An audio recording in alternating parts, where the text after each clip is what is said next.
The Mode Envoy.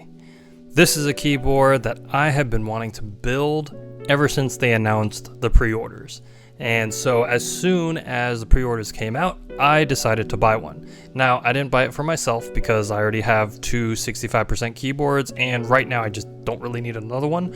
So I bought this one for my wife, and I decided to build this keyboard out in the spec that she wanted. And so you might have noticed that on the title, I called this the Porsche of keyboards, and there's a few reasons for that. Now, I personally believe, after building this keyboard, that Mode Designs is kind of really defining the industry as a whole and really kind of defining what it means to have good quality without needing to spend too much money. Don't expect to spend like $100 for one of their keyboards. You're going to be spending significantly more. However, I still believe that with the right spec, these can sit around the affordable range while also kind of tickling that higher end range. So let me explain this a little bit. The reason I call it the Porsche of keyboards is, if you guys know Porsche, which most people do, Porsche really kind of stands for classy, refined, efficient, but at the same time, it's something that is completely customizable to how you want your car to be. In turn, you do kind of basically pay for everything, right? So if you want different seats, you're gonna pay for it. If you want different lights, you're gonna have to pay for it. If you want different color, you're gonna have to pay for it. Mode is kind of the same way. So the Mode Envoy starts at around $200, give or take, right? But that's with the complete basic configuration, and you basically don't get anything with it.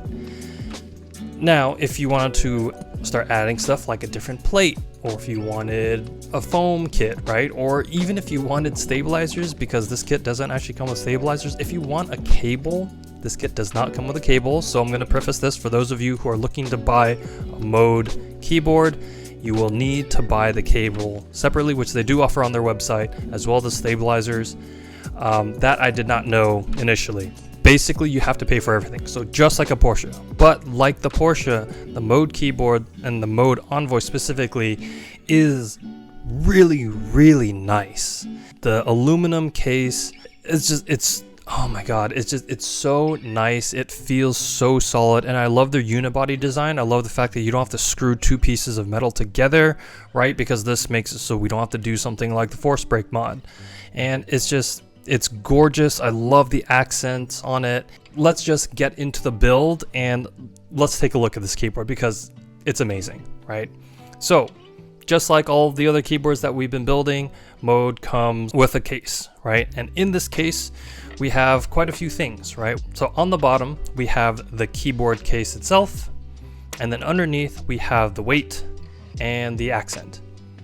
Now on the top, we have small little packets containing things like the gaskets, extra screws, we have the daughter board, and then in the sleeve above, we have the PCB and the plate, right?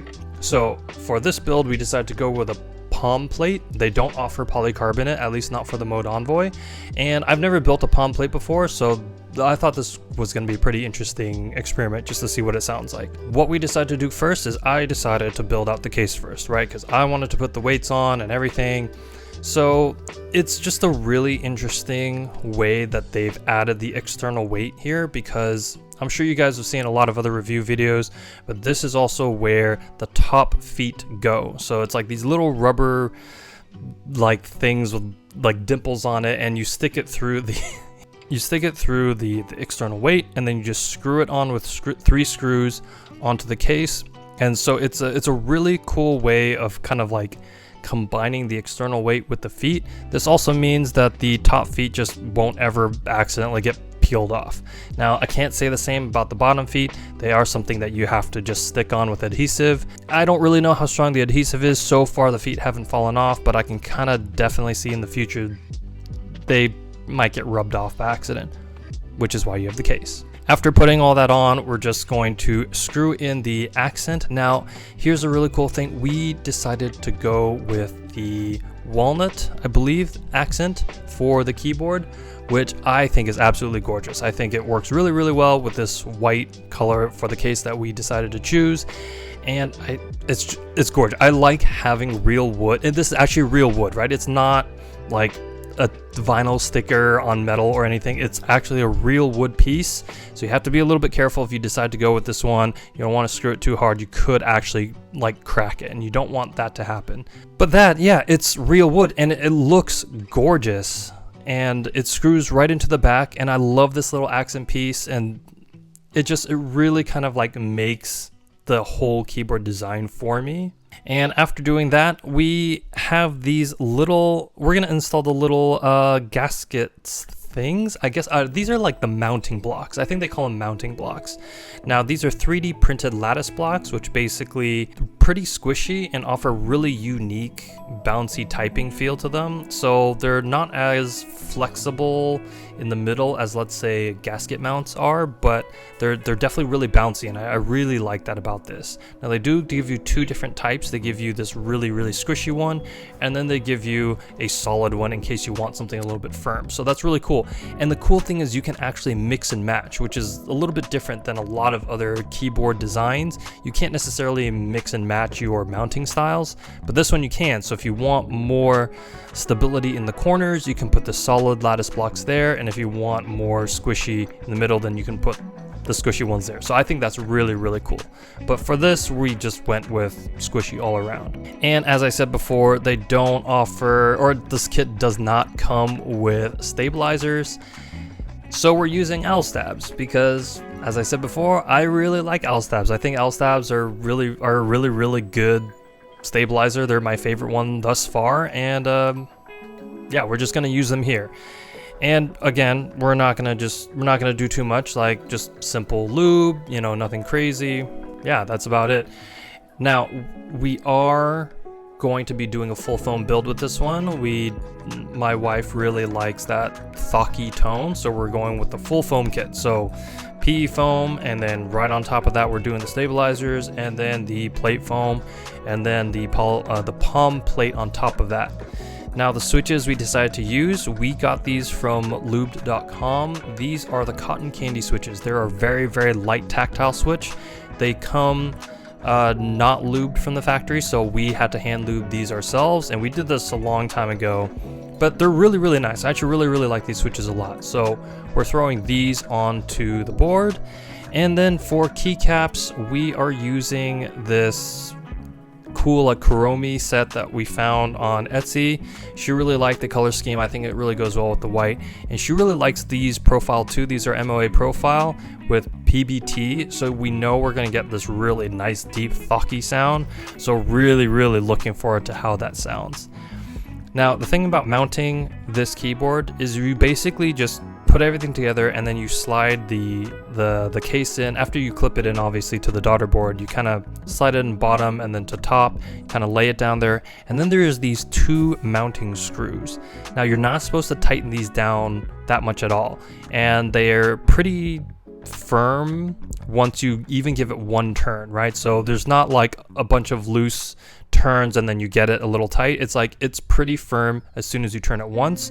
So what I did is I basically got about a turn and a half in, and that's about it, right? I wanted to give the board enough flex, and I also wanted to make sure that these mounting screws aren't really turning this into a case mount. Basically just holds the PCB in, making sure it just doesn't fall out, especially if you turn it upside down or anything. So it works really well.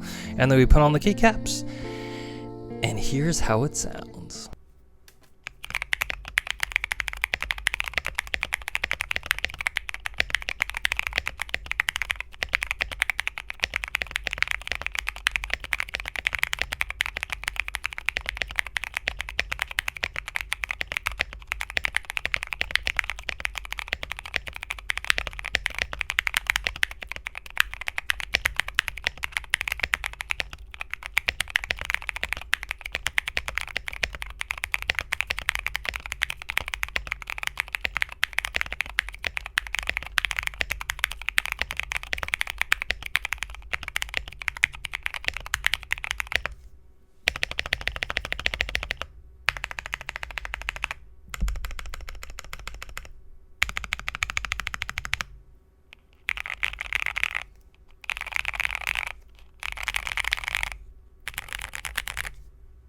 And this, in my opinion, is the creamiest, thockiest keyboard I have ever built. And I think it sounds amazing. And as someone who generally doesn't actually really like thock that much, I'm kind of really into it, to be perfectly honest. I can't get enough of how this sounds. I love hearing my wife type on this when she's working. It sounds so good. I'm kind of obsessed. I love typing on it too, like, to be honest, but like hearing it, I love the way it sounds. I want a Mode Designs keyboard myself. I am thinking about getting a Sonnet. So we'll see how that goes, because Sonnets are expensive. The build that I want is close to $600. So we'll see. We will see. I mean, Mode, you guys did so good. So good. And yeah, this is probably my favorite keyboard that we have in our possession. It's so good, and it's currently in stock. So the thing about Mode Designs is they do group buys, or rather technically pre-orders for their keyboards, and it's just kind of one of those things where they have this philosophy that they just want to have it in stock, right? So they're going to release a keyboard and they're just going to try to keep restocking it as long as people keep buying it. So it's one of those things where you can actually get these really nice keyboards that are super high quality that you could just order, right? You can order the Mode Envoy right now. It's in stock. Go get it. You'll be happy. It's a fantastic keyboard. It's really, really good. And you don't have to worry about like missing a group buy or not being able to get like a really nice 65 because you're not super caught up. Like, just go get one. Just do it. Just go get one right now. It's so worth it. And yeah, I'm just really, really happy with it, and I think it looks great. So if you guys do end up getting a Mode Envoy, I'd be really curious to see what you guys think. Definitely put it in the comments below if you guys have one or if you've experienced one. Really love to see what you guys build, what switches you guys have used, what stabs you guys have used, and yeah, what kind of tone profile you guys use. So I hope you guys really enjoyed this video. I really enjoyed this build. It was actually a really fun keyboard to build, and yeah, we'll see you guys on the next one.